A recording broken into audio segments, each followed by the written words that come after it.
The story I've chosen, children, is called Alan's Big Scary Teeth, and the author is someone called Jarvis. This is Alan. Alan is very scary. He says things like, "I'm big scary Alan, fear my razor sharp teeth." But all is not as it seems. Alan, you see, has a very big, not so scary secret. Do you know what the secret is? Have you read this before? Alan came from a very long line of very scary alligators. He was known through the jungle for his scaring. It was what he did best. He looks happy about it, doesn't he? He looks quite proud that he's a scary alligator. Alan would start each day polishing his scales, sharpening his nails and brushing each of his big scary teeth for at least 10 minutes at a time. Wow, that is a long time to clean your teeth for, children.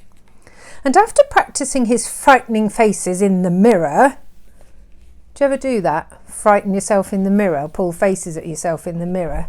I bet you do. He'd sneak into the jungle for his morning round of scaring. Alan went snap, snap, and whirr, whirr. He said things like, "I'm big scary Alan, fear my razor sharp teeth." He made the frogs leap off their lily pads, the monkeys tumble from the trees, and the parrots screech in terrible terror. Snap, snap, grrr! Eek! Ah! Oh my goodness, they're making a noise. I love being scary, laughed Alan. They look shocked, don't they, the animals? After a long day of scaring the jungle animals, Alan would head back home to the swamp, relax, finish the crossword in the Jungle Times, that's a newspaper, and take out his false teeth. Nobody knew about Alan's false teeth. "Good night, dreams, sweet dreams, my theory snappers," Alan would say as he put them away carefully in his super secret hiding place. Where did he hide them? One morning, Barry the beaver was up early collecting wood and came across a dozing Alan. Terrified that Alan might wake up and gobble him whole, he quickly dived behind a bush. "Whew, that was close," thought Barry, just as a set of false teeth fell out of a bush with a very familiar snap, snap.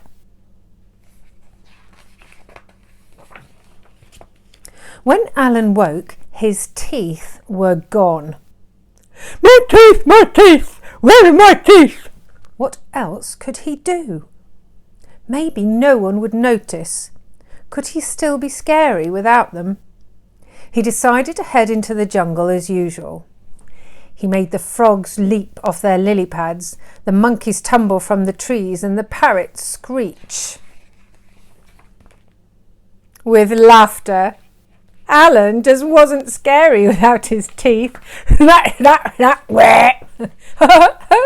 Oh, the animals are really laughing, aren't they? You can see their teeth. He doesn't look scary at all, does he? Alan slunk back to the swamp. He had never been more embarrassed. He came from a long line of very scary alligators. That means his family were his grandparents and his mum and dad, and his great-great-great-great-grandparents were all really scary alligators. Scaring was all he had ever known. What would Alan do now? Poor Alan began to cry, just a bit at first.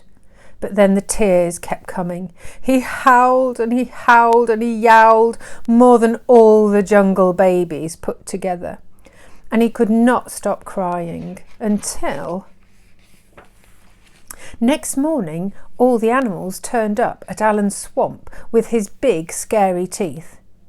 "We'll give you back your teeth," said Frog. "Really?" said Alan. "On one condition," said the parrot. You have to stop scaring us." "But what will I do? I don't know how to do anything else." "We have a great idea," said Frog. What do you think their idea was?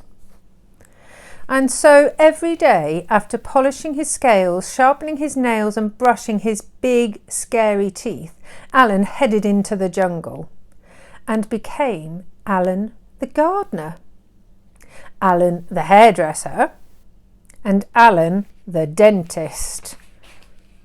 He's been put to good use, isn't he? And he's smiling too. But every night he became Alan the big, scary storyteller, thrilling the jungle animals with his terrifying tales. "I love being scary," laughed Alan. And sometimes he even let Barry borrow his teeth. Barry looks bonkers, doesn't he?